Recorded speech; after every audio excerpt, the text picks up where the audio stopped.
En 1757, Marie Le Prince de Beaumont publicó El almacén de los niños, un libro repleto de cuentos, entre los que ediciones después sobresaldría la obra titulada La Bella y la Bestia. No obstante, este cuento no era de su autoría. Este cuento, como muchos otros de índole popular, tenía sus raíces en el ingenio de otros autores e individuos cuya vida y talento siguen dando de qué hablar en el presente. En este episodio exploraremos los orígenes y adaptaciones actuales del cuento La Bella y la Bestia. Petrus Gonsalvus nació en Tenerife, en Islas Canarias, en 1537, padeciendo la enfermedad de hipertricosis, una condición que recubre todo el cuerpo de las personas con vello mucho más grueso y largo que el habitual. A los 10 años fue llevado a la corte del rey Enrique II de Francia como un presente en donde sería educado en latín, gramática, retórica, geometría, aritmética, música y astronomía, y tratado como un ciudadano distinguido, pero expuesto como capricho de la naturaleza, no dejando de ser, lamentablemente, considerado él y sus futuros hijos como propiedad de la corte. En 1573, Catarina de Medicis, viuda del rey Enrique II, arregla el matrimonio de Petrus Gonsalvus con una de sus damas de compañía que poco sabía de la identidad de su futuro marido. Algunos indican que Catarina de Medicis orquestó la unión como una morbosa broma, siendo el contraste entre la figura de Petrus y la belleza de su dama de compañía, también llamada Catarina, sorprendente. Se celebraron las nupcias entre Catarina y Petrus, y al tiempo se enamoraron y nacieron 7 hijos, de los cuales al menos 5 heredaron la hipertricosis del padre. Los Gonsalvus viajaron por Europa asombrando a las poblaciones en donde paraban. Se cree que fue esta unión real entre Petrus y Caterina lo que inspiró el cuento de La Bella y la Bestia. No obstante, otros atribuyen la historia al escritor italiano Gianfrancesco Straparola. Gianfrancesco Straparola nació en Caravaggio, Italia, en 1480. Entre 1550 y 1555 escribió y recopiló la colección de cuentos llamada Le Piacevoli Notti, o Las Noches Agradables. Parecido a la escritura del Decamerón de Giovanni Boccaccio, un grupo de 10 miembros de la corte de Venecia cuentan durante 13 noches 73 cuentos, muchos de ellos en tono fantástico. Durante las primeras 12 noches se cuentan 5 narraciones cada vez. En la última noche se cuentan 13, completando 73 relatos. En una segunda versión aumentaría a 74. Es en una de estas noches en que se narra la historia considerada como la versión original de La Bella y la Bestia, en donde se muestra al padre de Bella como un rey y a la bestia como una serpiente. Se cree que esta y otras historias serían inspiración para muchos autores, entre ellos Shakespeare, Charles Perrault, Molière y Gabrielle Suzanne Barbot de Villeneuve. Gabrielle Suzanne Barbot de Villeneuve fue una escritora francesa que nació en París en 1685, descendiente de figuras importantes de la sociedad política, mercantil y exploradora de la época.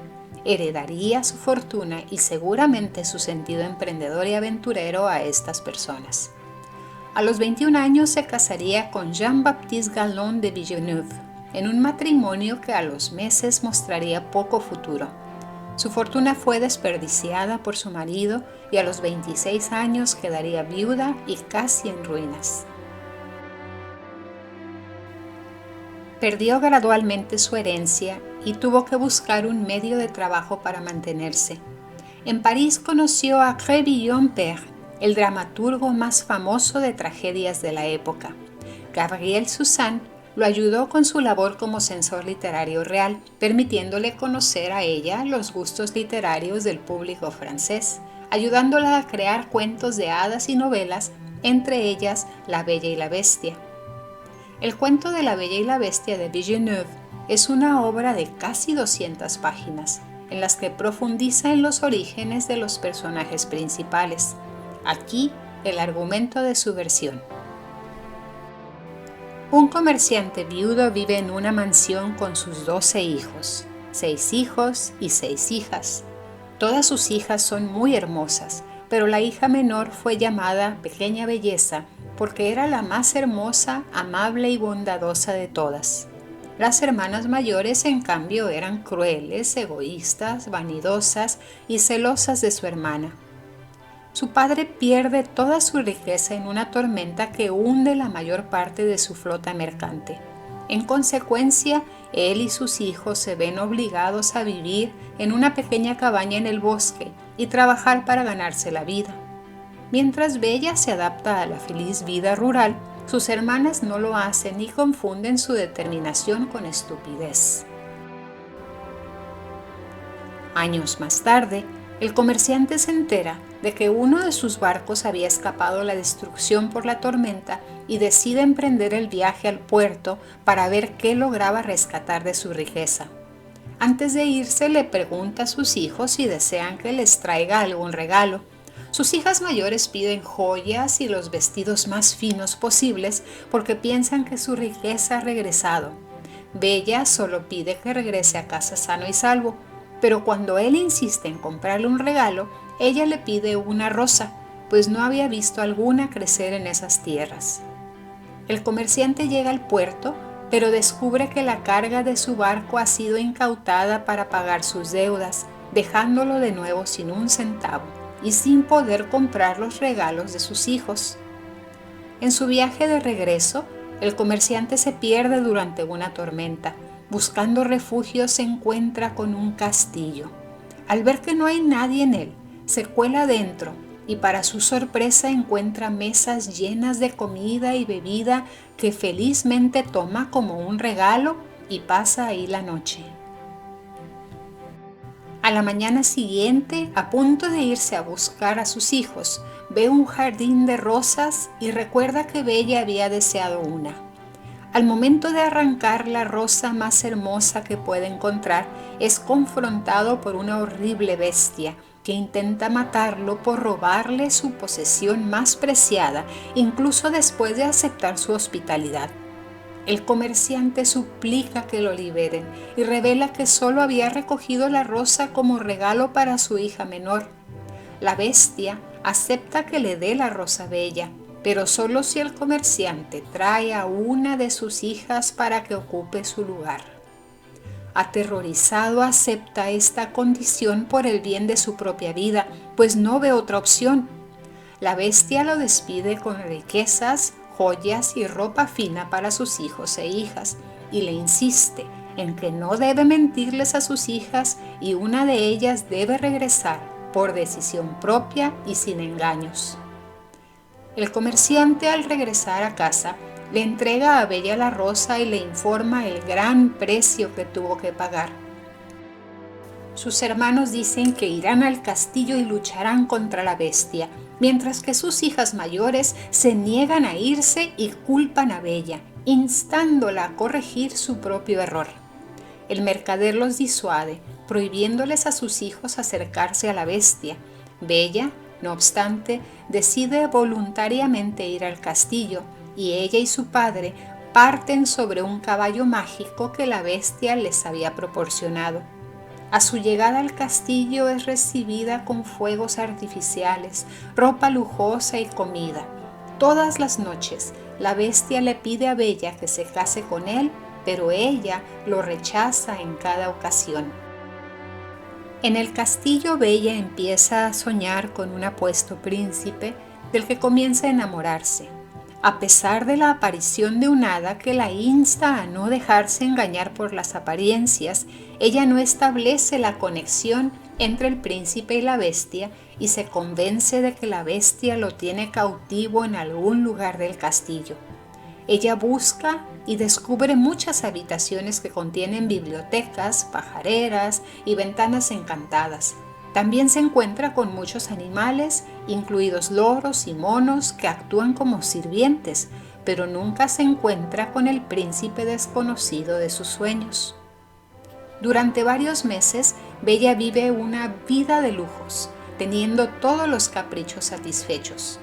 Eventualmente siente nostalgia y le ruega a la bestia que le permita volver a ver a su familia. Él lo permite con la condición de que ella regrese exactamente 2 meses después. Bella accede y recibe un anillo encantado que le permite aparecer con su familia en un instante, cuando lo gira 3 veces en su dedo. Sus hermanas mayores se sorprenden al encontrarla bien alimentada y elegantemente vestida, despertando sus celos cuando las miradas de sus pretendientes se vuelven hacia ella. Terminados los 2 meses de su visita, imagina a la bestia muriendo sola en los terrenos del castillo y se apresura a regresar a pesar de la determinación de sus hermanos de evitar que lo haga. Una vez que regresa al castillo, los temores de Bella se confirman y encuentra a la bestia al borde de la muerte, en una cueva en los terrenos. Al ver esto, Bella se angustia y se da cuenta de que lo ama, pero permanece tranquila y va a buscar agua a un manantial cercano que usa para resucitarlo.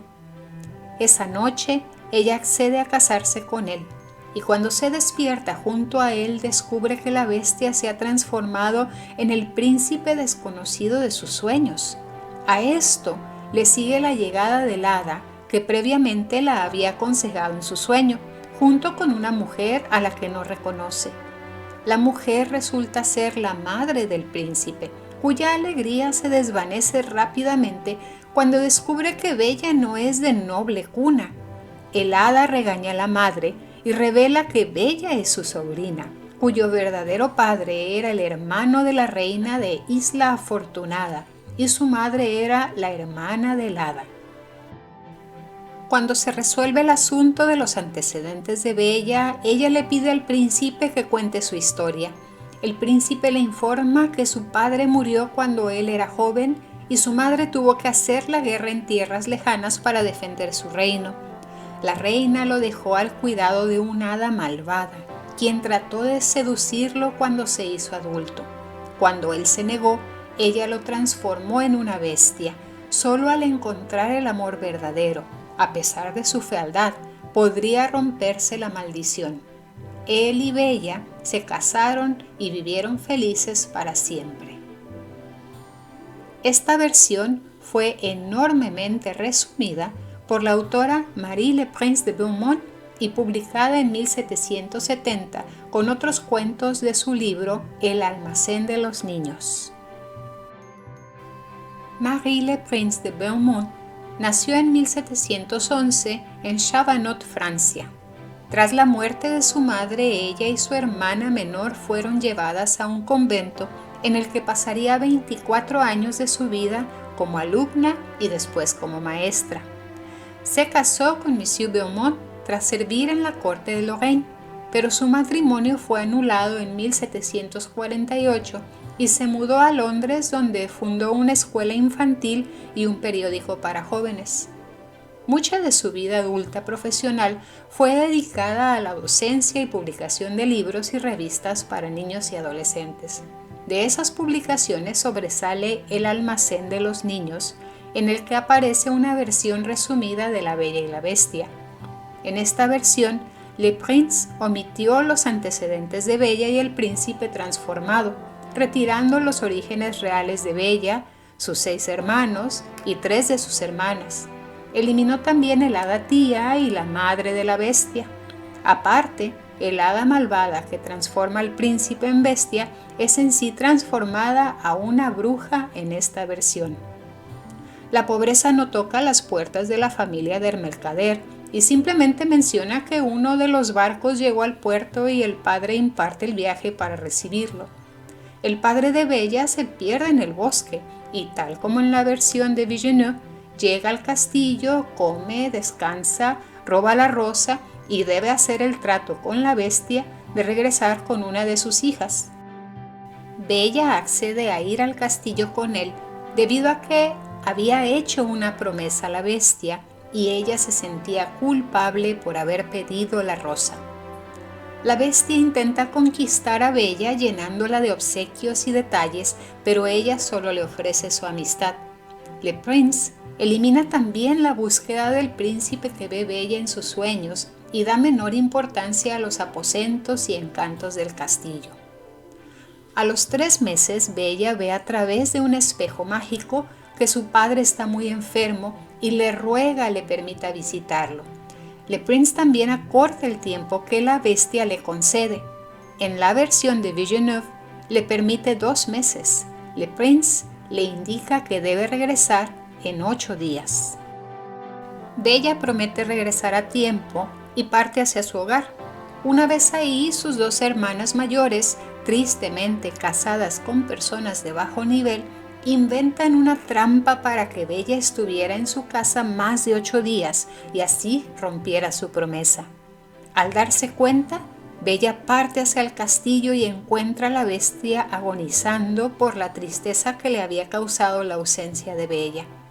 Ella se arrodilla ante la bestia, que exhala ya sus últimos minutos de vida, y le suplica que no muera, pues se había enamorado de él y quería ser su esposa. Al escuchar estas palabras, la bestia sana y se transforma mágicamente en un apuesto príncipe. Se revela ahora que este príncipe, a causa de la maldición de una bruja malvada, había sido transformado en una horrible bestia para que ninguna mujer quisiera casarse con él, y que la única manera de romper la maldición era que alguien se enamorara de él por sí mismo, sin conocer la verdad. La Bella y el príncipe se casaron y vivieron felices en el castillo, junto a su padre, mientras que las 2 hermanas mayores de Bella fueron transformadas en estatuas de piedra conscientes siempre de la felicidad de su hermana y el príncipe. Esta versión de Le Prince es la que se considera tradicional. Todas las interpretaciones, adaptaciones y versiones posteriores se han basado en la versión de Le Prince y no en el original de Villeneuve. Tras la publicación de Le Prince ha surgido un sinfín de adaptaciones de la obra, pasando del libro al teatro operático, ballet, cine, musical y de nuevo múltiples versiones literarias, tanto infantiles como para adolescentes y adultos. El cuento es descubierto y transformado por los deseos y las necesidades de cada generación. Entre una de tantas adaptaciones, en el 2017 se publicó la antología Por una rosa, cuyos autores, Laura Gallegos, Javier Ruescas y Benito Taibo, reinterpretan el cuento clásico a través de estilos e imágenes más atractivas para el público adolescente actual. En el cuento de Benito Taibo, titulado Ana Bella y la bestia, Ana Bella es una humilde joven hondureña que se ve obligada por la pobreza y la pérdida de un amor y su familia a emprender un peligroso viaje de miles de kilómetros a la frontera de México y Estados Unidos, disfrazada de hombre a bordo del ferrocarril llamado La Bestia, retratando y dando presencia al arduo recorrido transfronterizo que miles de personas realizan día y noche. Si deseas conocer más sobre este intrigante cuento, visita los vínculos agregados abajo para más información. Si te gustó la presente ilustración, visita proleti.blogspot.com para información sobre cómo adquirir una copia. Gracias por apoyar el canal Líneas y Libros. Como siempre, agradezco tu opinión y consejos abajo y nos vemos en el próximo episodio.